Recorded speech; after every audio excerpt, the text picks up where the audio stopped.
Hey, welcome back to the only podcast where we don't know what we're doing, so we hope you do. I'm Travis as always, and we're here with Jen. Hello. I know you've returned. Everyone was waiting for you to come back, and they love I'm that not you're even here. the star today. I know. We're getting you're to the them. star every day. Noah. She's the North Star. And if you can't tell, we have special guest Noah Grossman here. We appreciate you for joining us today. Noah, how are you doing?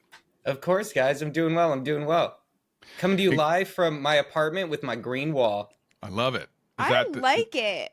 Is that the aesthetic for the entire apartment, or what's going on over there? Yeah, the entire apartment. It's a 4x4 rectangle. It's actually a closet, and then it's just green. That's my whole apartment. Me, my 2 cats, and my girlfriend. Wow. What does she think about the green? In reality, it's just a big green circle in the corner where my desk is for when I would stream, so I could green screen everything behind me. But now it's just kind of my echoey green corner. It's nice. It's a statement piece. We love a statement wall. Now, So- I know we're supposed to be talking like YouTube things or whatever, but we have lines that need to be drawn to start off this interview. And the biggest and most important question we can ask you as a very successful creator on the platform for a long time is, do you like candy corn? All right, look, there is only one answer here. Hold on. Let me give some context here, because she's trying to set you up. So see, I understand. Look. The truth is, and the truth no one wants to admit, is candy corn is very good for a very short period of time. And that is like right when it's fresh, like on Halloween, you can have maybe 4 or 5 pieces maximum. And then it's like the next day it already goes bad. So you got like a good 8-hour window to enjoy just a couple. Okay, hold on. Hold on here. Bye, Travis. Hold on. No. Hold on. Rest of the day they suck though, or rest of the year, I should say. But hold on. If though, you're at the Halloween place, walking up to the door like a creeper, knocking on the door. And Are you asking Noah if he's trick-or-treating? Hold on. You're too old for this, but that's okay. You showed up anyway. You dressed up as your favorite YouTuber. You're like, look, I'm just trying to relive my youth. I would like some candy, please. Like, okay, you can have one or the other. And it's just like Morpheus in the Matrix. You can have a candy corn in one hand. You can have a Cadbury egg. Which one are you taking? Oh my God, this is the scariest house on the planet. I am turning the around immediately. And I hope you're in Morpheus costume. Because if you are just dressed as normal, it's Halloween. God, no. I'm not taking either your unwrapped singular candy corn or this half-melted Cadbury egg in your palm. I'm turning around and I'm telling my dad. That's fair. That's a fair assessment of the situation. I like that. Okay, cool. He's running home, but just let it be known, he did eat, 5 to 6 candy corns earlier that day and 0 Cadbury eggs. Team Candy Corn wins today. But I'm going to tell you, overall, they lose. All right, it's fine. No. We are the strong bunch. It's actually bunch. a candy podcast. We're just now finding out. Yeah, I just took sides in a war I didn't know I joined. The war has been going on. We now have creators that email in, and like at the bottom they'll write like, "P.S. My favorite candy is blank," and it's like we are here to talk about YouTube, but there's other important things at hand. And okay, well, before we change topic, I'm gonna put a point in for the classic horrible Abba Zaba. I know nobody's ever gonna vote for it, so I'm throwing one in there right now, just so I can give them a point. What in the world is that? It's fine. You can look it up another time. Interesting. If you see one, don't buy it. It's old and it'll hurt your teeth. Abba Zaba. That's a new one. So we have Rob Wilson from the UK who talks about Willy Nillies or something like, I don't know what they are. Willy Nillies. Curly Whirlies. Oh, of course. You know what? Willy Nillies are a thing out there too. You just don't want to eat them. It sounds like an 80s band, is what we're talking about. Yeah, the Willy Nillies. I love it. Okay, candy aside, how do we introduce you? How do we sum you up, Noah? What introduction would you like to give to our creator community of who you are? I guess I'd say, hi, I'm Noah Grossman. I'm an actor, a comedian, a YouTube creator, and my, I guess, most well-known work would be with Smosh, which is a well-established YouTube channel, one of the first original ones. I've been with them now almost a decade as an actor and kind of general creative as well. it's developed kind of into a much deeper cast of friends and like general family and larger brand. It's been through many iterations and generations, and it's been really cool to be a part of that. And from that position, kind of watching YouTube grow from 2015 till today, at least as a member of it, as like a creator, has been quite an interesting journey. Probably to say the least. So this is such an interesting perspective because we talk with creators who are a lot of times smaller creators trying to grow their channel, really sucked into their analytics, like involved in the whole process. What part of the process are you involved with that you would say is your favorite like YouTube-y thing? Like, are you stuck in the analytics? Is it the ideation process? So I get to be kind of an all-around creative stooge in the best way.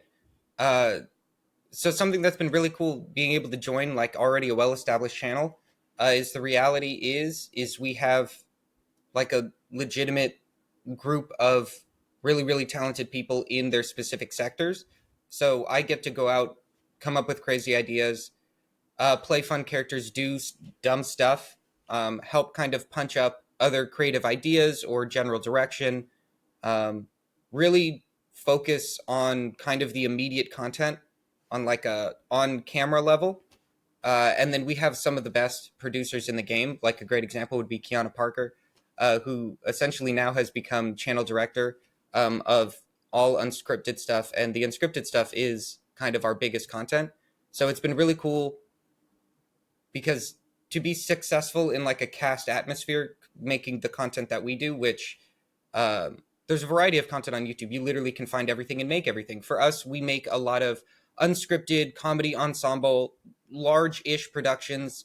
I mean, last year we did something incredible, which was a ticketed live event where we did like a live sitcom from like the Universal lot area, or not Universal, Jesus, let me not say the wrong lot. No, we live for the mistakes here. Say whatever you want. We do things on scales that individual creators can't do. And so that comes with the awesome plus of someone who is better at understanding analytics than me is here to understand the analytics and then also work to help drive the general content direction. Like a great example would be our Reddit stories on Smosh, which the main cast there is Shane, and which is an incredible host. But that was spearheaded by Kiana, and it's an awesome, creative, fun idea that then gets to be populated by, you know, a variety of guests that get to come on the show and behind the scenes kind of people that help produce the show and make it what it is. Because one person doing that just wouldn't be possible with the content that we make. So when it comes to the YouTube field, I have fun coming up with stupid ideas and making those happen. The analytics is the professionals. And that's why a lot of creators do hire a coach. They are super confusing and you don't always know what you're looking at. And when you're a super like creative, the analytics are not always the fun part. But I really like what you said about like, this is a team. This is a community. You, of course, are a part of one channel, but you still have this collective environment of a bunch of creators working together. And we try to reference that to people with individual channels and people that are trying to grow on the platform to build their own creative network, to be familiar with people that are in the space that are doing similar things that they can chat with and have ideas to run by each other with. And hearing this on such a large, you know, production level and on such a, you know, just huge channel that people have been watching for so long, all of the information, like you can, you know, weigh it down into a way that makes sense for you. And collaborative energy and effort is so, so important. What is like the worst idea you've ever come up with? Are you going to tell us?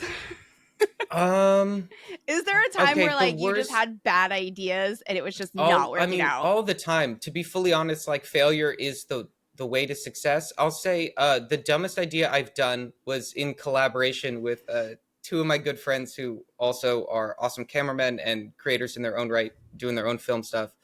But it's on my YouTube channel, but it's called Cake Pants. And the entire idea, this was years ago, but the entire idea was that you just go and buy a cake and put it in your pants. And it's so incredible, the concept, that I had to hop on. I was like, then we have to do it. I was like, you guys just said the most fun thing I've ever heard. We're gonna do cake pants now. And so I went and bought a cake and got sweatpants and put it in my pants. And then I went and bought some milk, because obviously if I'm eating chocolate cake, I have to have milk. And then it's so stupid, but we went to the park. There's a local park out here in California where you can go on like a little swan boat and paddle. So I went to the park and I got on the swan boat and I paddled and just drank my milk. It devolved into just a disgusting mess where I then filled my pants with cake and milk, and then drank the milk I squeezed through my pants and the cake, making chocolate milk as if I was a chocolate cow. And then I drank it and I drove home, and the whole time for like 3 hours, I just have cake and milk all in my pants. And that's as far as the joke goes, is just cake pants. And I can't shake my love for it. And I think that might be the dumbest idea I've ever seen to full production. I like that it just went to production as well too, though. And how many people were involved in this idea? It was just This the three one of was you? a personal one. This one was a personal one. This was maybe 4 if we include my girlfriend. She helped be a witness. And then almost had an allergy attack due to the ducks, just because of the time of year. There were so many ducks there. There were so many ducks. Like, I'm in the pond and you don't see, but there's like 800 ducks just like everywhere. 800 ducks and cake in your pants. Mm-hmm. What a day to just be a bystander at that location. Someone was running the stand. I had to pay him like $17. He just saw me with cake in my pants and half a gallon of warm milk. Oh, that's amazing. I love that. On the other side, do you feel like there's any idea that stands out that was such a huge game changer for you? Personal, part of the team, anything that was just like your moment? Yeah, so there's been a couple fun moments. A lot of things have been collaborative, which I think is the best part, just for me personally, because when a lot of hands touch things, you just kind of have to really accept that, like, this is a piece of everyone, and that's honestly a really, really awesome thing, and a really cool creative environment to be in. So, like, some examples years ago, again, this is a bad idea that ended up happening, but the very first show that I had at Smosh was a food eating show, and they asked me for it was a food eating show, and they asked me for a title, and as a joke, I said, put it in my mouth, and it's not a good joke, but it became the show. And then over, I think a year and a half of the show being, maybe 80 plus episodes we did, we ended up being nominated for a Streamy. And it was pretty cool to be nominated for a Streamy, and the award person had to say, put it in my mouth, and it's just not a fun joke.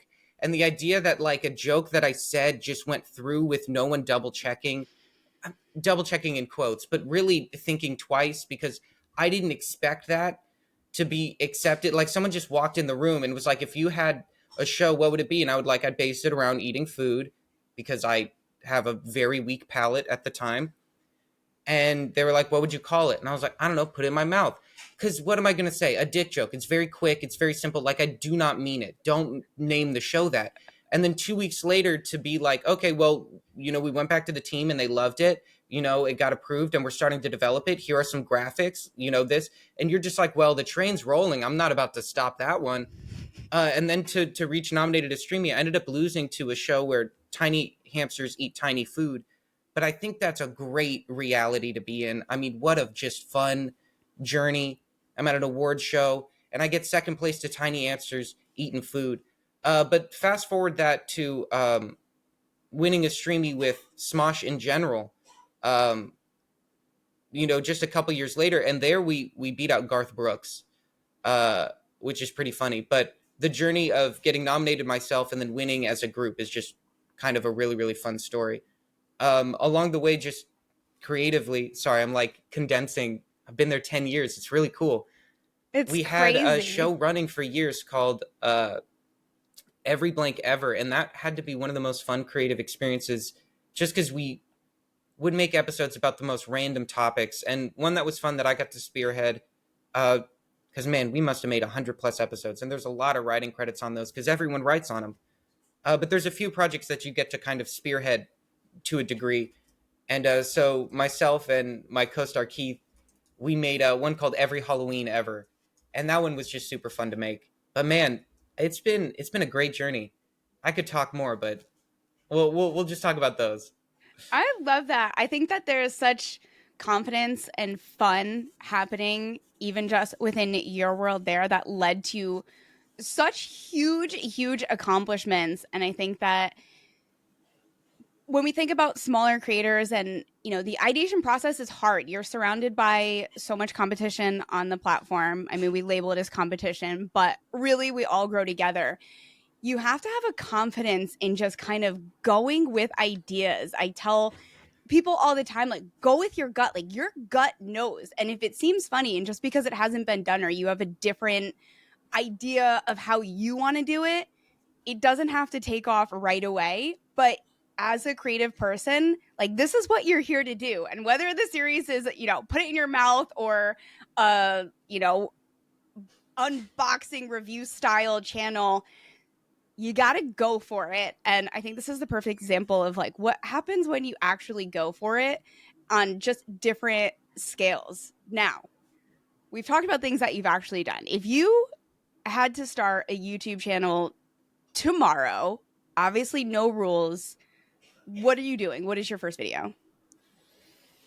What is my first video? Well, this one's fun because my YouTube channel has been a little inactive, and I'm starting it back up, and I'm starting to film some things myself. Yeah, which is super fun. It was like, what, 2020 you had your personal channel? Yeah, because we do so much stuff at Smosh, which is really awesome, and then to make things individually just hasn't necessarily offered, I guess, as much inspiration to me necessarily. Though I've had some awesome opportunities. Like, again, recently I made 2 episodes of a game show pilot, which was super freaking cool. And we used like a whole interactive LED studio, like we're shooting Star Wars or something. I mean, it's freaking awesome. I really would ask anyone to watch it. Again, there's things where it's like, man, there's so many things you can do better, but you have to jump at opportunities. And I had the chance, and I was like, okay, I can self-fund this. We're just going to do this. I had some awesome people willing to work together, and you bring a group together and you make some cool stuff. So now if I had to start a YouTube channel where I'm just making things myself, I think I would do a little bit of movie reviews possibly. Because I really like old media, random media, current stuff. It doesn't really matter. And I really like watching certain people's reviews. I think, like when right now I just started watching Severance. The moment the algorithm knows you're watching something, wait, no spoilers on the last 2 episodes. I'm not caught up. I will not spoil anything. Wait, but once you watch Severance, something, it's really good. You got to watch it. Anyone who hasn't watched it, watch it. But once the algorithm picks up on something you're watching, or if you show just a little interest in something, it'll show you not just a variety of content, but it'll show you a variety of creators. So for me, that's, I think, a great starting point if that's something you like. And you don't necessarily have to cover everything about it. You can just summarize stuff. You can review certain aspects of it. You can tell me whether you like it or you don't. And all of those are kind of their own different color on the same topic. So when YouTube is feeding something to someone, you'll still find your way into that topic, hopefully, by covering it in a specific way you want to. You don't necessarily have to make an hour documentary on the production of it. But if that's what interests you, you should, because that'll interest someone else. And then because I like Severance, it'll then suggest the making of Severance. And maybe I'm interested in watching someone break down 50 minutes on it. Maybe I just want a review, and that's someone else's 10-minute review and theories channel. But all still are talking about Severance. It's a weird, I guess, way for me to answer that question, but that's my answer. No, I love it. I had this moment where I'm like, hold on. We have full-time YouTuber doing YouTube on the side.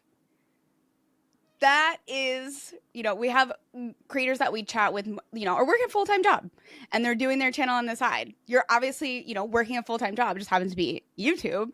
But also, like you're saying, like, I didn't have time to keep up with my personal channel because, well, it's difficult to balance a full-time job and, creative, fun adventure on YouTube. So are you bringing back your channel? Is it like official, or are you bringing it back? Yeah, it's official. I'm just gonna film with my cat trees in the background. That's what I've decided. I'm gonna take my own advice. The advice I just took gave you. It's not gonna be exclusively movie reviews and stuff like that, but just talk about things I like. Just do something different than I get to do on Smosh. So we'll see.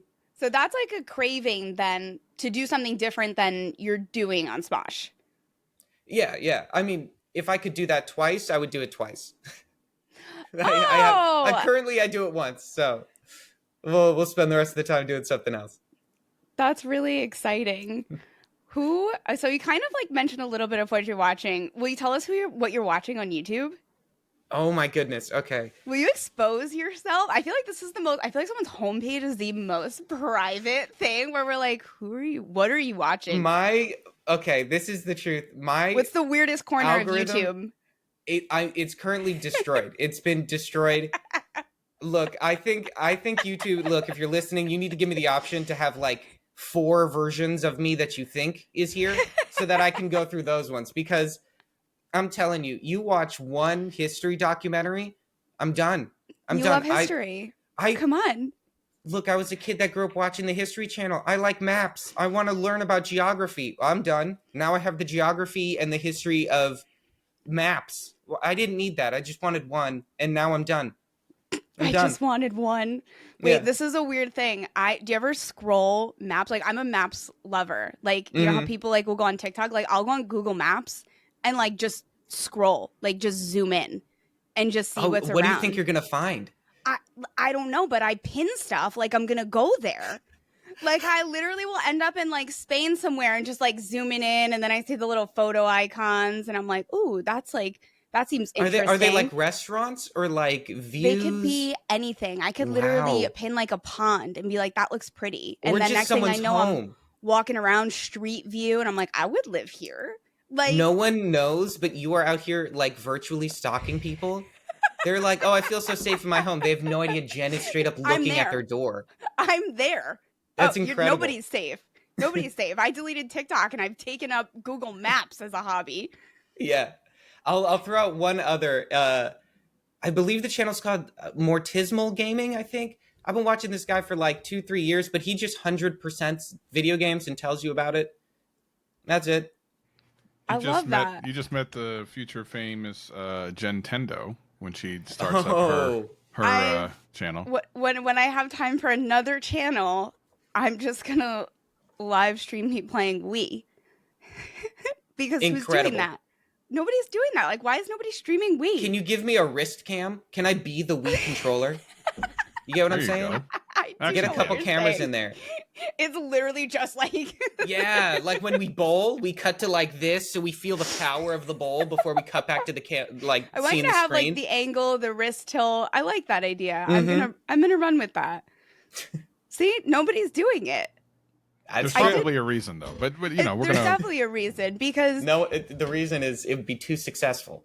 There you go. That's the problem. It just happened that my name like went with it, and like I support that general Wii channel. Just review all the Wii games.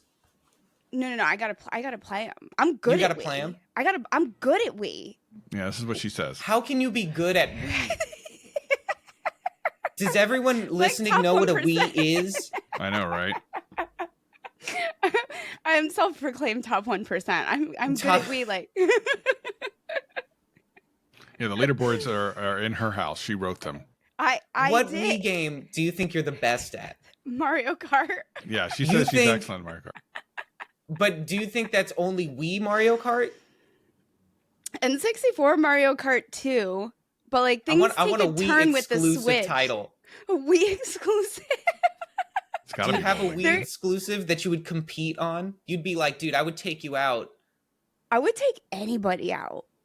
You think you could beat me at Wii bowling? With all when we play the 100 pin version? The 100 pin? Yeah, the 100 pin. I would say I thrive with the 100 pin compared to like a normal game. And then if you want to talk real life bowling, Travis and I have been real life bowling together, and I am in fact very bad. Oh, yeah. I'm a real life bowler. You might have me in Wii Bowl, but normal bowling, that's a real thing. I don't know. If I love could have bowling. been like, hey, can you turn the bumpers on if this was like an True story. appropriate environment, I would have. Yeah. No, we don't do bumpers in this house. Nobody does. It's embarrassing, but like the game is more fun we do if you're bumpers winning. for my nephew. Oh, I would play with your nephew. He'd probably you still go. beat me. He'd probably still He also beat has me, the little though. ramp. They've got a ramp and it looks like a dinosaur. Oh. Yeah, you put the ball on I've there with seen him. those. Yeah. Yeah. Put the I ball gotta on say, top I'd of Everyone go to probably your local save some bowling money. alley. Go to your local bowling alley. I gotta sign up for a kids game. And then they'd be like, oh, don't worry, we got, your extra light ball, your ramp, got your non-slippery shoes. You'll be all right. No, I'm over on my lane. If I still had my old ball, it broke in the heat. I was gonna say, you brought your Oh. own ball. I know you did. Oh yes, it smelled like black cherries. It was a black cherry hurricane. I had some finger hole couplets, little silicone, so it tightened up in there. Special finger Yeesh. holes. Yikes. I had a Wow. bowling name. Well, you know what? That was my next thing. I said, what are you writing on the screen? Like, there's no way you're using your name. Oh no, That it can't was be a engraved thing. on the ball. I was the mayor. That was me. And my partner, he was the roach because he boxed. Yeah, we would go bowling. My top like score this is environment. embarrassing. My top score, I think, was 234. I don't think it was Yikes. 230. I want to say 236, but I think it was 234. Wow. Look at I the suddenly want to hidden see sides. box bowling. That sounds like a fun new hybrid sport. Oh my! I'm down. Number of Yeah. pins is the number of teeth you lose. Or a number of punches. Well, you can guys punch the have fun person. with that one. I'm going to just go to the bumper side of the alley. So, I actually have two questions. Number one, and I like to ask people who have larger channels because I just think it's always a fascinating question to ask. What are some of the? If you have one, it's fine. If you have more than one, that's fine.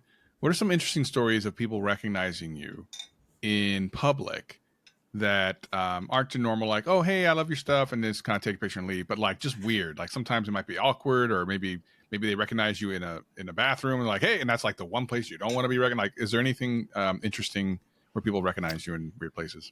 No.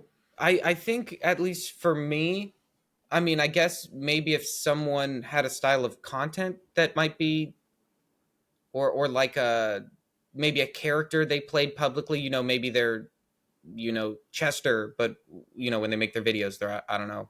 I'm not going to try to pitch jokes. But no, honestly, it's always been really, really nice. Everyone's always been kind. Wide variety of ages and people and places. You'll be at 7-Eleven and, a kid with their mom might recognize you. Sometimes if you're going to certain events, people who work there might recognize you. The most fun one for me was I was on The Price is Right, and they don't want actors on The Price is Right. And so I told them that I was a streamer. And so they let me on, and I had dyed my hair the colors of The Price is Right. And in between the when they're rolling and in between the episodes that they film 3 a day, I think maybe 4. Jim Carrey would roast people in the audience, and so he roasted me a couple times because of my hair. And my parents were there, and when he was like, "What do you do?" Obviously, I can't say actor, so I said streamer. And he was roasting the hell out of me. He was like, "I'm sure your dad's really proud of you," because I'm looking ridiculous. And yeah, one of the production people. I don't think if they're a PA, I don't know what they're called on the lot. I'm going to call him a PA, but he wasn't a PA necessarily. But he recognized me and he was like, "Hey, like I know you." And I was like, "Oh, that's awesome. Don't let anyone know that." And he put in a good word for me because they draw names from a hat, essentially, when they're picking people from the audience. Just looking at the audience, they're like, "Oh, I think these people would be good fits." But generally it's random. And so I stayed for 3 episodes. And on the 3rd episode, the last possible name that could be drawn was my name. And I was like, wow. That dude definitely made sure, because I Yeah, stayed he's all good. day. There's He like was 10 of your names in that bag. Yeah, He was like, I got you. So I feel like, shout out to, I think I remember his name, but I actually am not going to say it because I don't know if he still works there. You got him Why fired. would this video find his job? Right, Yeah, you that would never never know. happen. But yeah, so I think that's the most fun. But in general, it doesn't happen too often. But when it does, I mean, it's really, really awesome. There's been times when people are like, oh, they'll send a message. It's like, hey, I thought I saw you, but I didn't say hi. Most of the time they didn't see me. They probably saw someone that It's like, I was kind never of there. looks like me or just has dyed hair somewhere that people don't have dyed hair. There's so many times people are like, I saw you at Disneyland for sure. Didn't want to say hi. I was like, haven't been at Disneyland. I would have loved to be at Disneyland. Was not there. Wish I was. But That's funny. yeah, honestly, it's always really, really cool. And everyone's nice. Some people get use their fame for a better parking spot or a better place reservation at a fancy restaurant. You get to be on the TV show. That's nice. That's a nice, way better win. It's a nice perk. So if you're at the doctor's office, are you writing YouTuber or are you writing actor when they're like occupation? It doesn't matter what you write at that point. They just think you're unemployed, which, half fair. Fair. I have one other personal question I want to ask just because I'm kind of curious about it. I've had friends have had this done, and I was like, I kind of want to get this done. As you get older, as one does, eyesight starts to fail. I hear you had Lasik. What was it, last year? Oh, yeah. Tell me about that experience. I know it's completely random, but I personally am interested in this. Okay. I would recommend for anyone who is interested in getting LASIK to go get LASIK. With that being said, my LASIK experience was not the average LASIK experience. All right, let's hear it. My eyes are totally fine. I see perfectly fine. My eyesight was generally bad, not, too bad for LASIK. It's like -6.5, -7.25, stuff like that. So on the heavier end to get it, I think maximum is maybe around 9, maybe around 10. So that relates to the amount of time you have the laser, but that's still like 13 seconds or so. But I'm a very anxious person when it comes to things like that. Sure. So I was kind of freaking out, and I was trying my best to stay still. And they numb your eye. They got a thing on your face. They got a thing on your eye. And they also have a person there to kind of try to hold your face open. And it was funny because I inherently was struggling. And my eyes were like, the muscles in my eyes were kind of going, even though my eye was straight. And I was looking fine for the laser. It was like this in my face, so much tension. So he was holding my face. All these things are holding my face. They do one eye, then they go to the other one, and they're like, you have a really strong forehead. They bring over a second guy. So there's like all of these hands trying to hold my face open, all these things holding my face open. I'm trying to hold my face open. My forehead the muscles in my eyebrows are just too strong. So essentially I ended up with a light abrasion around, because what they do is they bring in a machine. It cuts a layer of your eye. A dude comes, folds it open, which is one of the most interesting things you'll ever see, because when you can't see well, you know what blurry vision is like. Blurry vision, when they remove the part of your eye that helps focus your vision, it's such a different type of blur. It almost was artistic if I wasn't so scared. Anyway, then the laser comes back in, does the thing, and then the guy puts it back. And originally he takes like a dye ring, like a soft sponge ring, and he dyes parts of your eye so that when it's done and he's putting the flat back, he can correctly put it in the place. Like it's like a puzzle. So he completes the circle to know that it's back where it should be. And then he like smooths it down, brushes it, and like applies some stuff. And so in that process on one of my eyes, because I was so tense, the healing wasn't quick. So that incision, the circular incision, just didn't heal quickly. So that should have been about a 2-week heal process maximum, 3 days of no vision, as in like having my eyes closed instead of 1 day. Well, after 3 days of no vision, I still am insanely light sensitive. I have to keep these goggles on. Long story short, it takes me about 3 months to fully recover due to the abrasion, which was about 2 weeks after that. Neurologically, I had still insane light sensitivity. Sorry, that's the word. Which, again, is a possible side effect. Some people are more light sensitive than others. For me, it's just possible that once your vision is fixed, your body's not used to the amount of light, and it takes longer for it to adjust. So it took longer for me to adjust to light. So I was wearing sunglasses everywhere once I could take those goggles off and open my eyes. And also the whole time I'm under studio lights when I'm filming. So that's not going to help the healing process. I was going to ask, how did that affect your actual like creativity? Oh, I cried more than I've ever cried in my life. Just my eyeballs going. It was insane. But then the final thing that happened to me was sometimes your body can have an allergic reaction. Just it thinks it's having an allergic reaction. So just my eyelids were swelling. Oh. So it was just adding general pressure on the eyes that were trying to heal. So overall, I know that sounds long and it sounds scary. LASIK isn't scary. Do it. I would really recommend it. Like, it is great to have vision all the time. It truthfully is insane. It's strange because you have vision before It's just only when you have glasses. So gaining that all the time, it's not like I have a new sense. It's just I truthfully can do it. I can go like this, bro. Yeah. I used to not be able to do that ever. Sorry. That's No, it's great crazy for the to think listeners. that doing. He's shaking his head around, but Oh yeah, I'm shaking my head around. which is wild. Yeah.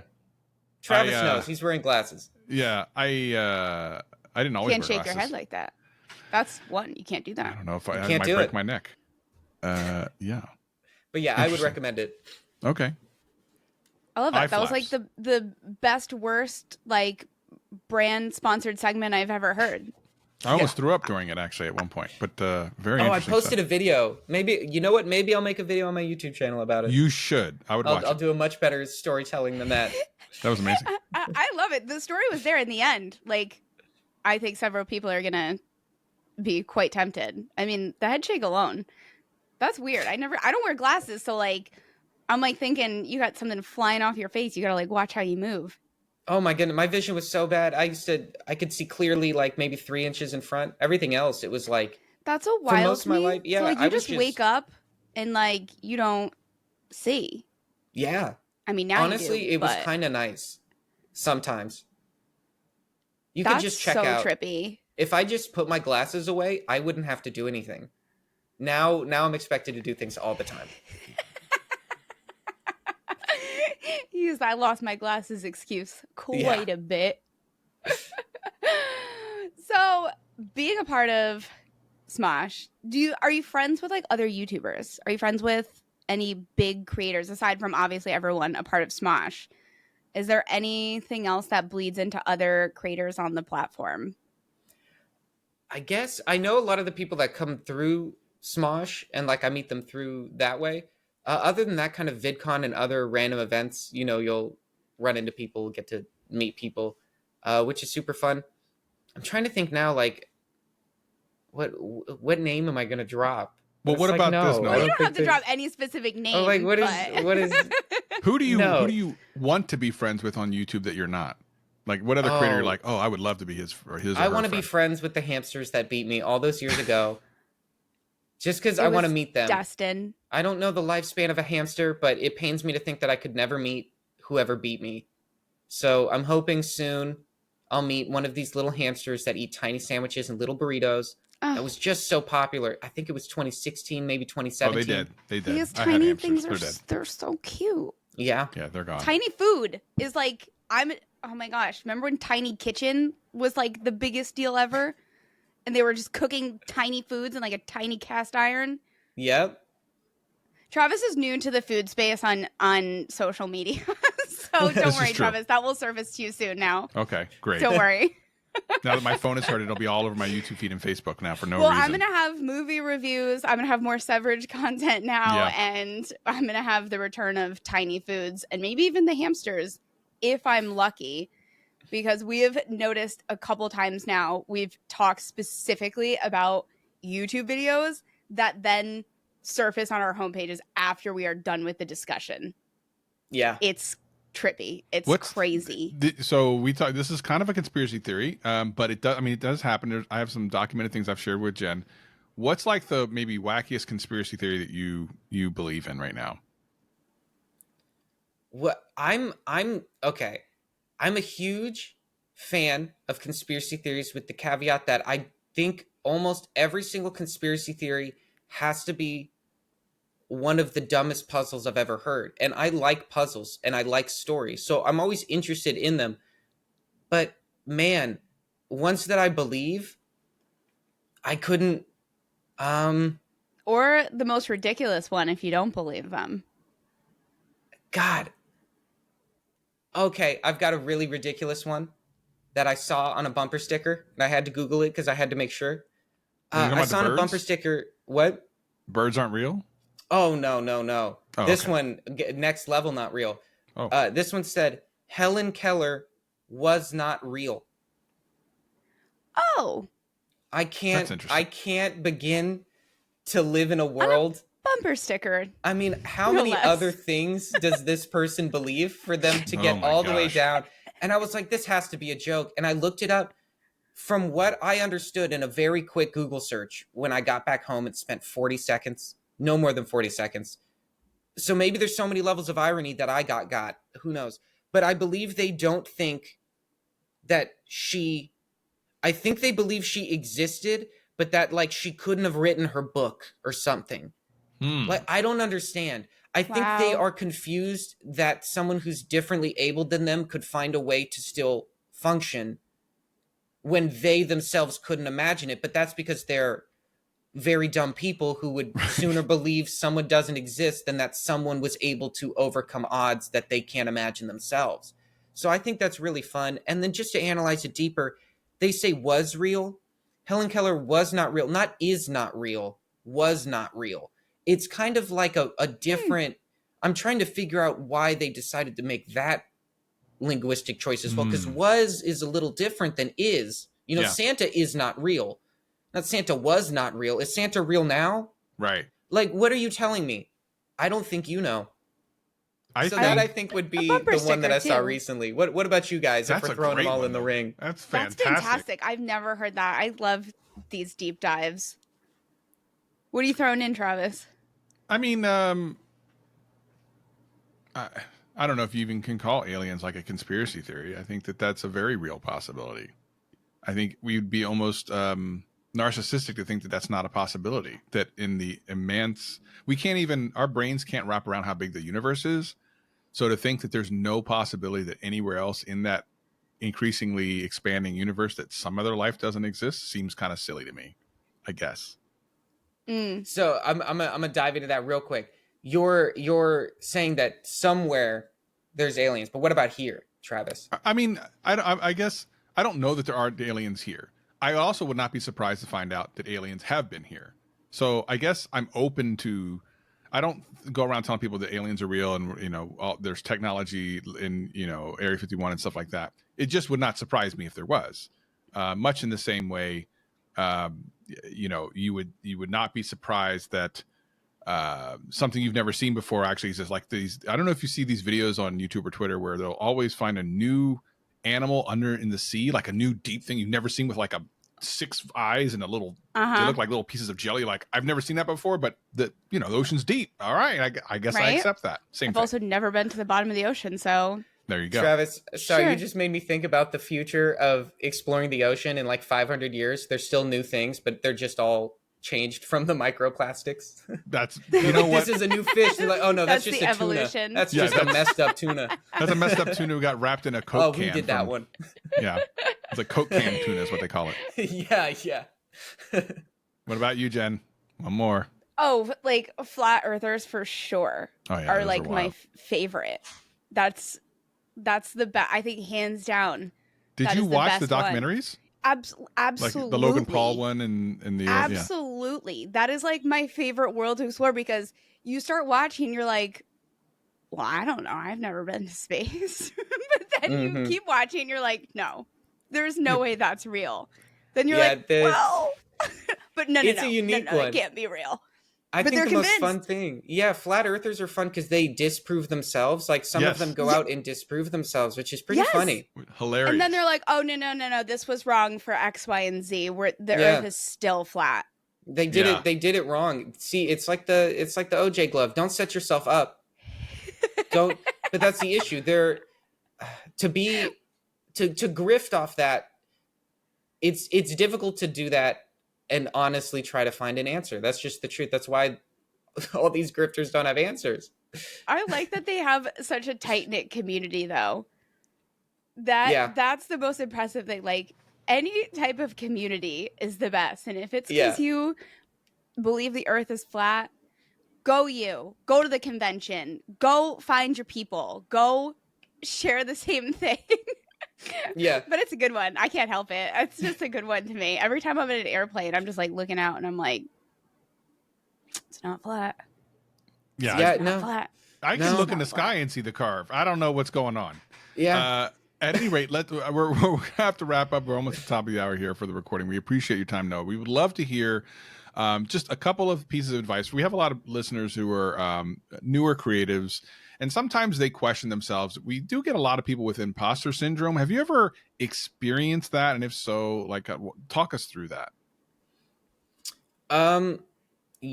Kind of. I mean, I don't want to label it just because I don't know the exact definition, nor, have I really talked at length about that. I think in general, something that I've told other creators and tell myself, and for an up-and-coming creator, it can be difficult, especially depending on your age. Being a creator and the goal being wanting to make videos that people watch, it's strange because there's a creative identity, what you want to make, what you might want to talk about, what in general you want to produce, what you think about, that's kind of tied into kind of your social identity, how people will view it, how they'll interpret it. That's tied into kind of a business end. That's like, okay, how do I do something that makes sure more people will watch it? If my goal is to do this full time, how will I reach getting ads unlocked? How will I do this? Okay, if I want ads, that means that I can't do X, Y, and Z in my videos. And then also like your non-parasocial real life relationships as well. It's all kind of in one bucket, and it's kind of difficult to tackle all at once. I can't say I've got the best method, but I think just understanding that the struggle is natural to a degree, to try to understand those things, especially if you're not successful, which you won't be at the start. And even when you are successful, in quotes, like, for example, my uncle Googled my name and he was like, Noah Grossman net worth. This was years ago. And he was like, he told my grandpa called me. He was like, dude, I had no idea you were worth like millions of dollars. I didn't know. I was like, oh, grandpa, like, I'm sorry. Like, I have to tell you that, like, that is off. Take off every zero on that number you see. Oh, every Grandpa. Single zero. And you'll get closer to reality. And that's, and there are these very small cases. Like, you mentioned Logan Paul before, and similar creators that are just on a scale that's just, it's not that it's unrealistic and you should dream big and shoot for the stars. But I personally, for me, it's difficult for me to get motivated to do something if I'm modeling it after someone else directly. If I was like, oh, how am I going to be successful? How am I going to be popular? How am I going to feel worth? How am I going to be able to be seen well? Oh, I have to be like Logan Paul. Like, that to me just feels like a bad answer. So I think you're really going to have to accept that at the beginning, the rewards might only be in one of these sectors. You might feel good in one way, and then in the other ways be like, wow, but this makes me feel bad. And you have to kind of align them closer. The last thing I would say is, in general, comment sections are normally nice on YouTube and things like that. If people like your stuff, they'll say nice things. If you get a negative comment and it makes you feel bad, don't keep reading them. I know that sounds stupid, but there's something that I was told many years ago, years and years and years ago, that was essentially, it takes 32 positive comments to outweigh one negative one. And so, in some comment sections, you'll hit that ratio. In a lot of them you will, but in some you just won't. And in some threads, even if they're not about you, but just in general, when on the internet, you'll read something that makes you upset. Staying there is just going to make you more upset, because do you really think 32 good ones are coming next? And I'm not saying that this is like a fact. It's just something I was told, and I just use it as a heuristic, essentially. And it seems to work. If I see something, I really like this video, I'm going to see what people are saying in the comments. The first upvoted comment is like, that was stupid. I'm like, I don't need these comments. I'm going to enjoy this video, I love that. That's great. I think that's a really good perspective on how we can focus on the negative. But I really like that you said, it's okay to fail in some of these at the same time while you're growing in others. And as a new creator, when you're trying to figure out even just your camera presence, what you're making content about, your editing style, you're looking in your analytics, you've got a 10 of 10. Oh, you're getting a nice comment, but you're getting negative comments. And it's like, let's focus on the one really great growth that you can recognize. Whereas like, okay, you published a video that you really wanted to make and it actually came to life. And that's one step closer to finding success in these other categories. Once you get confident in that, moving on to the next. But Oh man, negative comments we talk about a lot, and that 32-to-1 ratio is. I feel like that's just so accurate, though. Why does that one stick so bad, and why is it always at the top? It's just, look, man, in the same way you think your phone's listening to you, which it realistically is, it knows what'll get your reaction. If they want me to scroll more comments, just keep making me upset until I find one that I'm like, but I agree with that one. Oh, or no, I agree with all these upset ones. It's truth. It's a game. I like when you have a strong enough community, though, and you can see the negative comment, and then you can see like the people fighting back under that, or you can see the positive comment and all the thumbs up on it, and it's like, okay, let's count that as like the extra 32. Let's count the thumbs up as like separate comments. Yeah, look, I don't want to give YouTube any ideas, but we're probably 6 months away from them being like, AI viewers have AI generate nice comments for you to perceive interaction, and they'll just lean into it. Everyone's already doing it. You might as well just lean into it. Become a YouTube premium member. Guarantee 50 good comments.